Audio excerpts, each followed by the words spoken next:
Welcome back to PreCalculus. We are finishing up our section 2.1.2 notes. Notice I left C for last because it's hardest. Why? What makes this one hard? Look at the differences between A and B and C. What is different about C? Hopefully you see that no longer do I just have one radical. So in A and B, my first step was to get that radical by itself, and then I could take care of the radical. But now I've got a radical on both sides, so it's not quite as easy.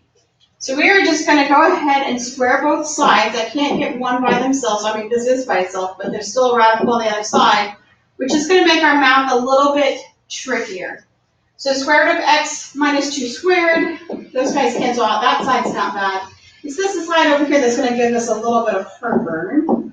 We have two of them. I'm going to write them side by side so we can see what we're doing real clear. 5 times 5 would be 25. 5 times negative this guy would be negative 5 of those. Plus 5 times negative this guy would be another negative 5 of those. So I have negative 10 times square root of 15 minus x. Then I've got the last terms multiplied. Negative times negative is going to be positive. And then when I multiply them together, the square roots are going to go away. And I just end up with 15 minus x. All right, so now we've got kind of a yucky looking equation, but at least we're down to how many square roots? Just one.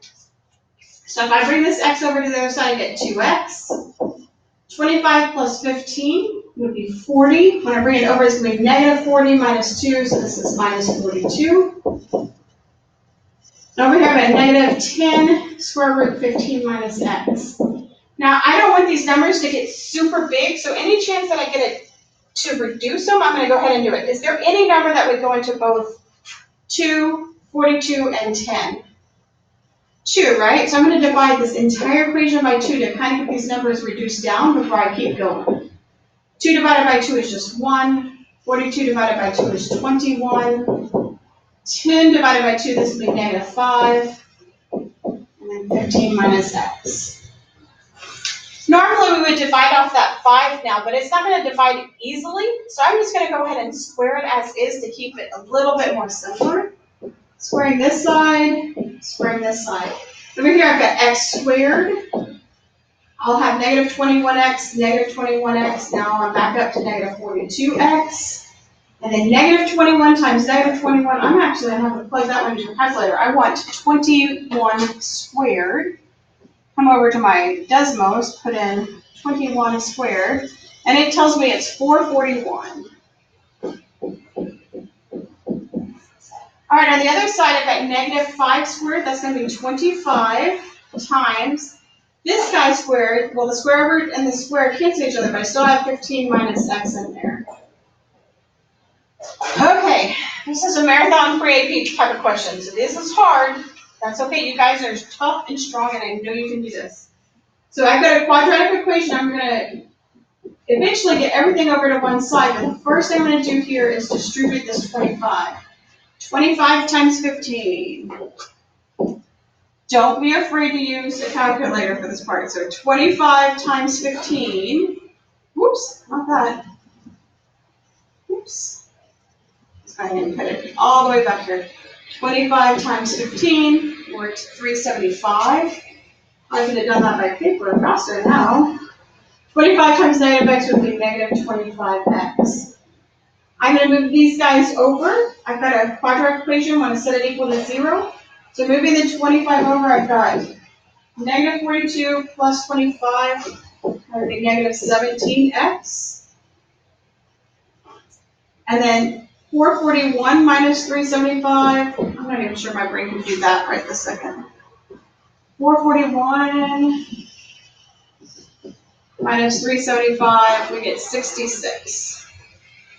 All right, we need to come up with two numbers that when we multiply them together, they give us 66. When we add them together, they give us negative 17x. 66 I know is 11 times 6, so that's where I want to go first. So x minus 11, x minus 6. Does that work? Negative 11 times negative 6, that's positive 66. Negative 11x minus 6x, that's my negative 17x. All right, so x minus 11 equals 0, or x minus 6 equals 0. X x is 11 or x is 6? How can I check to make sure that those are both good solutions? We can plug them back into our original equation here, or we can grab either side of this and see if they actually cross at both of those places. So we got the square root of x minus 2.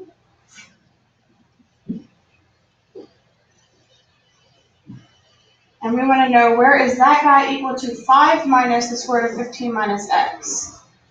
5 minus the square root of 15 minus x. Ah, look, 2 different places, that's a good spot.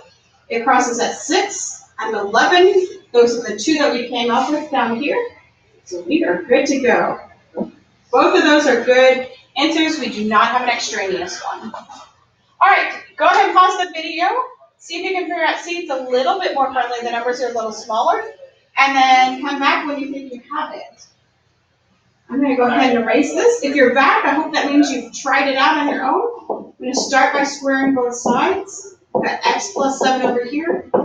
This side, I've really got 2 of these guys.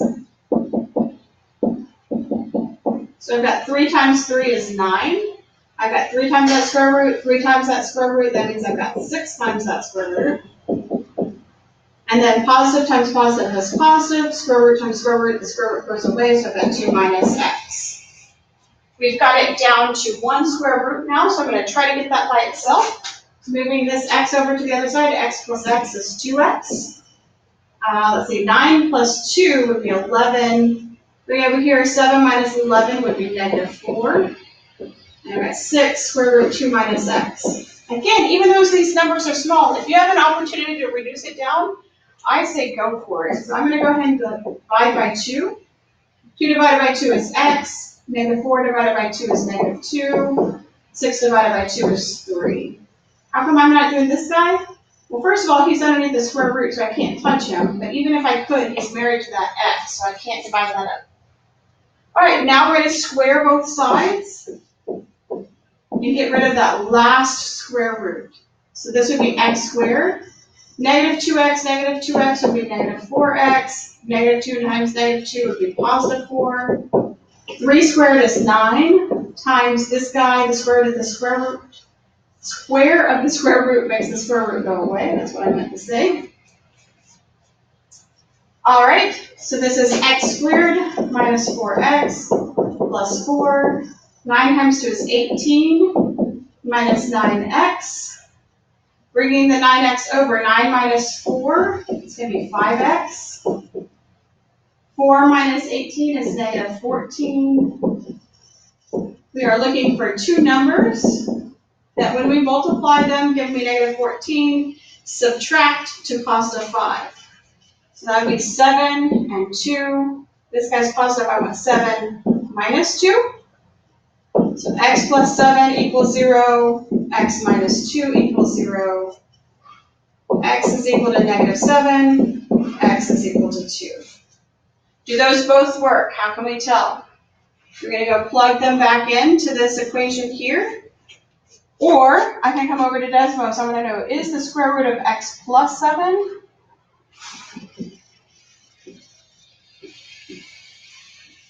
Where is that guy equal to 3 plus the square root of 2 minus x? 3 plus, whoa, 3 plus the square root of 2 minus x. There we go. And when we look at our graph, it should only be at one spot, and that spot should be 2. That tells me this guy is good. This guy is an extraneous solution. So we've only got one solution for this one, and it is 2. We're going to work through some problems like these tomorrow in class or on Thursday, should we not have school tomorrow. But as of right now, school is still on, so don't be planning on any fun parties tomorrow. I'll see you guys then.